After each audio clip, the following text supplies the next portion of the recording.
This is National Health Service England, and it's now officially gone. I think it's a political tabloid headline, but I don't think it'll change anything. Looking back in time, NHS England was only established in 2012, and the structure of the wider system has been changing roughly every 10 years. This is what it looked like in 2000. Then it changed into this in 2013.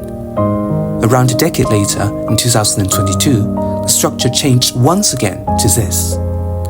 Now, even NHS England is abolished. So, what can we learn from the past? Truth be told, I think the consensus is that it probably won't make too much of a difference to our day-to-day functioning, because not many of us actually know what NHS England did in the first place.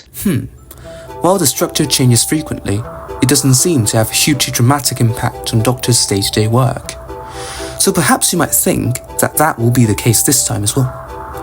Unfortunately, that is a view too simplistic.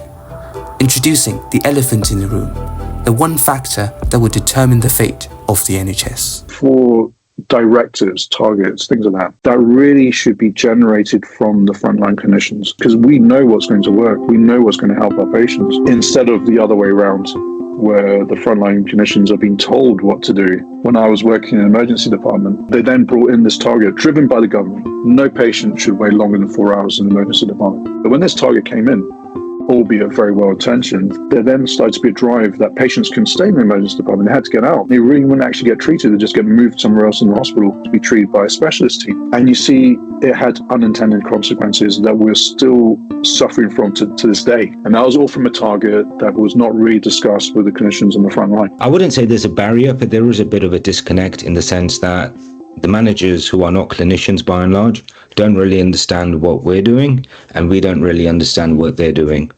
So there is a sort of difference in your ultimate end game, although you're working in the same institute and, you both parties are committed to the NHS, but in entirely different ways. At the end of the day, everyone wants our National Health Service to do well. Everyone wants our people to be healthy.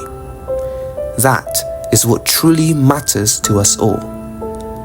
How can we get closer to that goal? What we need to know from the government is how the Department of Health will use the resources, particularly financial, that it gets from abolishing NHS England, how it will be reinvested into the NHS, how will that be done, how will it be distributed, how will it eventually get to that resource.